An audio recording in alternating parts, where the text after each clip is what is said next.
I never do this shit, so be ready. Well, that's fucking two of us, so all good. So perfect. I'm a singer, you're a footballer. This should be interesting. When I am in the toilet and I need to pay my tax, I have to put the music, you know. So I'm leaving. Nice to meet you. What's your name? Nice to meet you. welcome to the Why I Love This Game, you know. Oh, yes. I think it's a pleasure to have you. Thanks for having me. If people doesn't know you or doesn't know myself, I'm Patrice Evra. He's Niall Horan. And if you don't know, we don't care because now we know each other. And that's the most Very happy to important. meet you. No, exactly. And, you know, it's not like an interview. Yeah. I'm not the journalist. I will never be a journalist. I can be many things. You know, I'm like an iPhone. I do everything, you know. I can sing. I think I sing better than you. All right. Bit harsh, but okay. Yeah, you know, I just shout. When I say I just shout, no, I'm not. Let's get it on. So no, I would like to. So you've been watching my video. Yeah, I love this game. I really appreciate that, you know. And I remember we exchanged a few messages, but we never had the time to meet each other. Yeah. So forget the camera, pretend like it's no camera. So you can do whatever you want. All right. We can talk about everything, and you know, I will ask. Talking about life, I eat pizza, and actually I've been ordering some pizza. Even if you already eat, I don't care. And because you turn late, that's the cold pizza. Freezing cold. And I hate eating some cold pizza. Oh, look at this, brand new. So yeah, all right, your margarita, so it's free. Thanks, man. You can eat it, you know, it's, you don't have to pay anything. Little bite before we get going. So it's good. I always let you try first because we never know if it's poison. So it's okay, you're still alive. So now I can have. No, you can have them. So what are you doing in London? I'm just bringing out new music. Ooh. This year I've been like making the music and playing golf and just chilling and going to festivals and football matches and. You do everything. Yeah, man. So play golf. You know, I've only played golf once in my life, and it went in Saudi Arabia. Yeah. When we were with Manchester United. I know you're a big fan of United. I know Derby. No, you're a big fan of Leeds. People Derby. Tell me you. No, not you're that. Sure? You're not. I just ruined the interview. I'm leaving. You tweet on Leeds. That's why I'm telling you. No, I know you're a big Derby fan. Yeah. And why? Why? Because of your father? Yeah. When my dad was a kid in the early 70s, we were like one of the best teams in England, you know, alongside Leeds and things like that.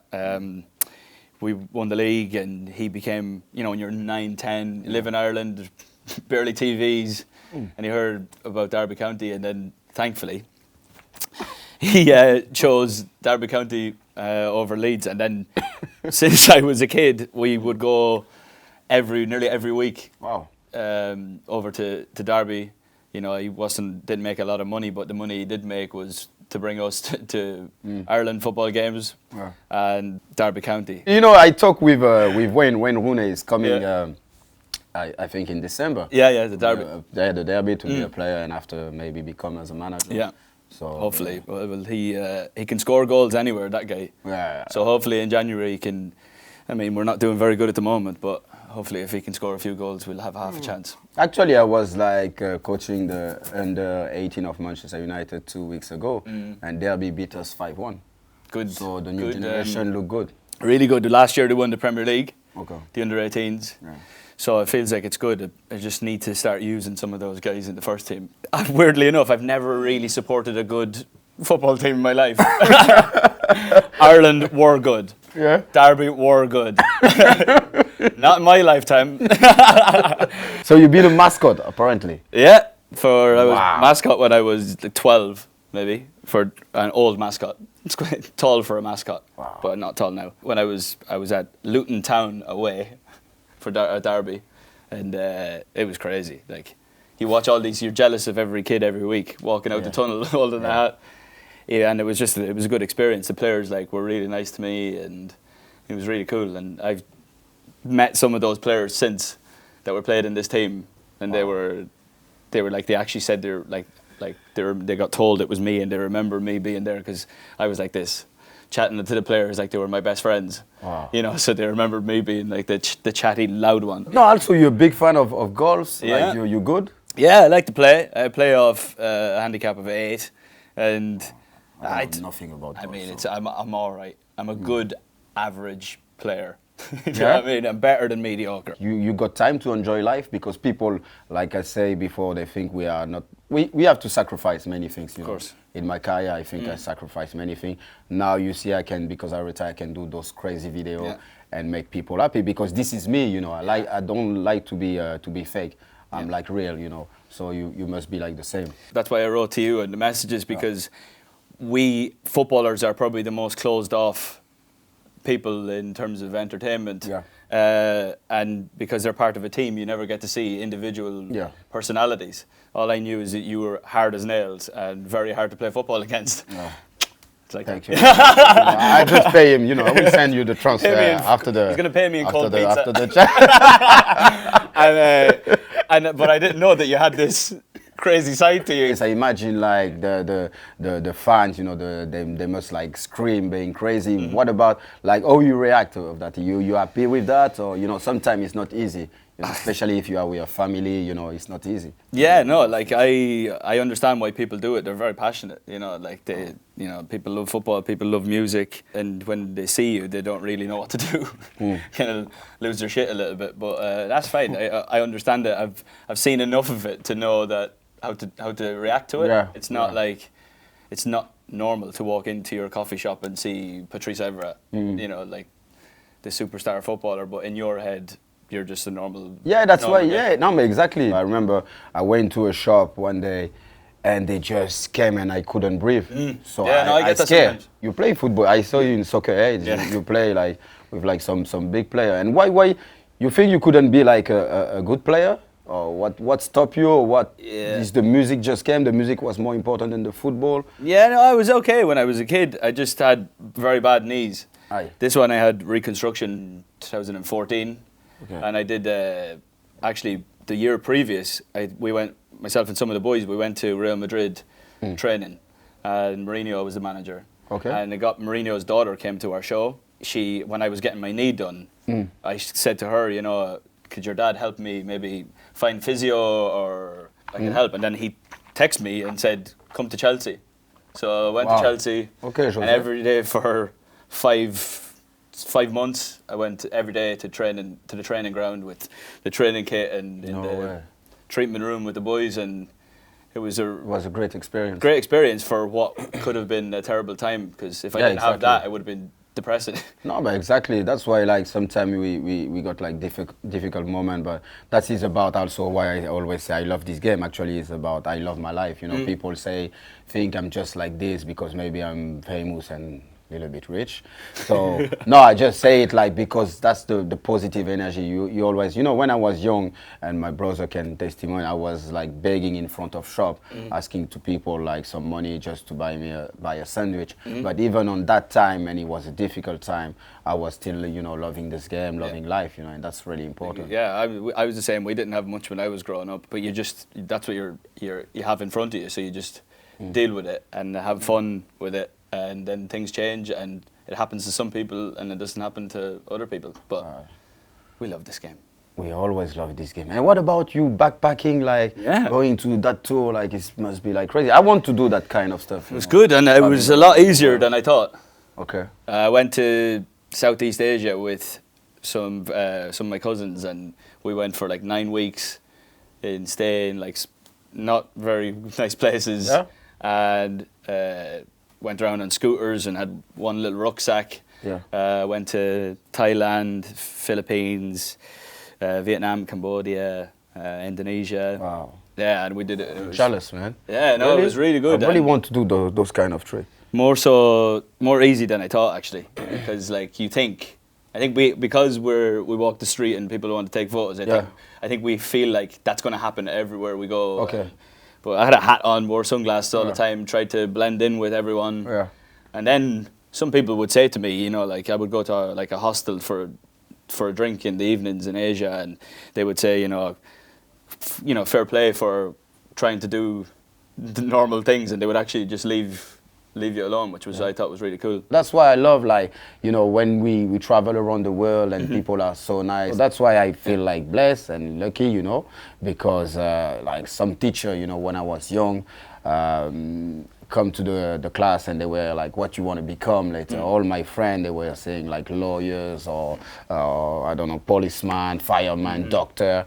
And I was always say I want to become like a footballer player, and everyone was laughing, you know. And she was like going even deeper. She was like, do you think like in 300 kids, you're going the one they're going to pick? And I was like saying yes, and everyone was laughing. Yeah. But right now, it's not like I am a revenge against this teacher. I don't like when people say, no, you can't do this, you can't do that. Like, just like work out, like you say, and you're going to become like, you know, like you are or like I am, you know, that's the same happened to me. I had a teacher at my school.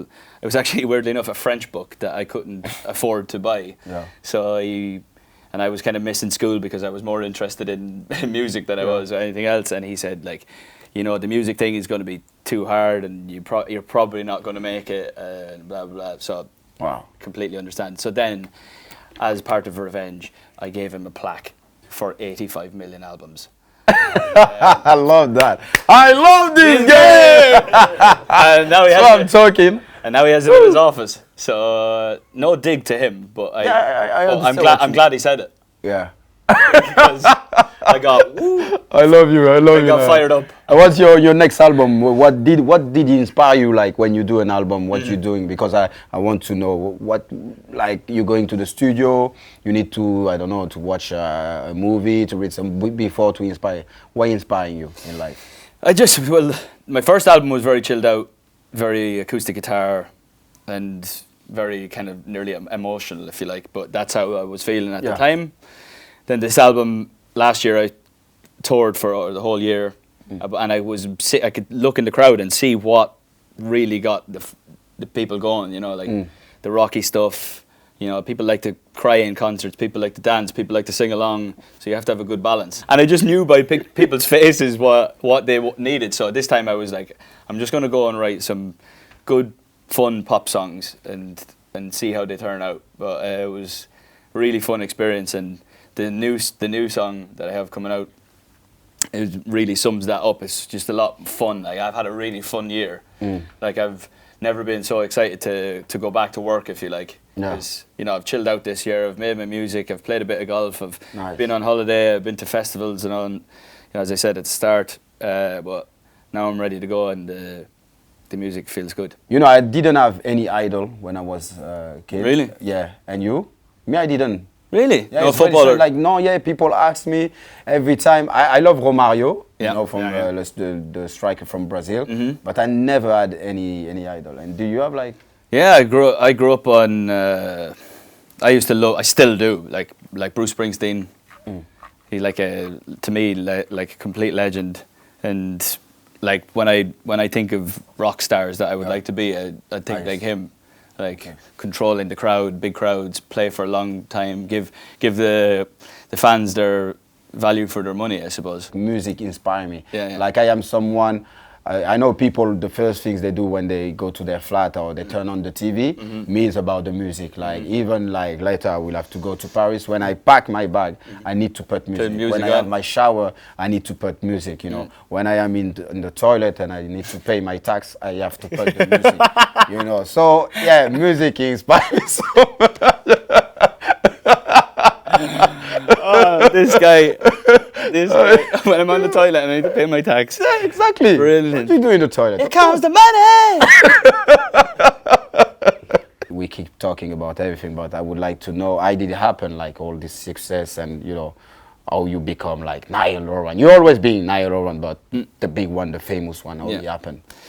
I guess just when I signed up for the X Factor, I didn't really know what was going to happen. I just tried out, see what would happen, and then I just kept getting through, and then Simon Cowell decided that 5 of us should be in a band, and then from there, no one really has the answer of how we were so successful. Because you finished third now. On this yeah. So, and we just worked hard, had some good music, but there was something about the band that made it that little bit different. You know, I think people really enjoyed the fact that we were just 5 normal guys from same backgrounds, and you know, ended up being in this band. And you know, going all over the world and having global success, but we could never, if not even Simon Cowell himself or any of those guys could tell you why or how. It just kind of it happened. And then also it's the power of teenagers, really. You know, they've got so much power where they probably don't think they have. I know bands are great. Yeah. That's from outside. I'm not inside, you know, the music world, but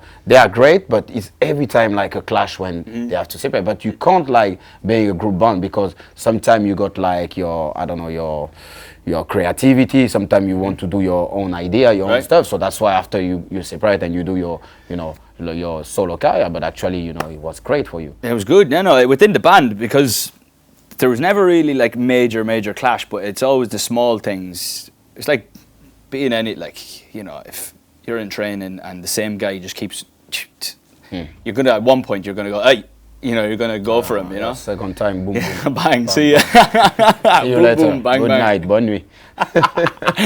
And it's the same. They add, you know, these little things add up, and you know, never come to like full on blows, but just like little arguments. But we never had any of this like big massive argument or anything like this. It just got we just got like tired because we did 5 albums in 5 years and 5 tours. Yeah.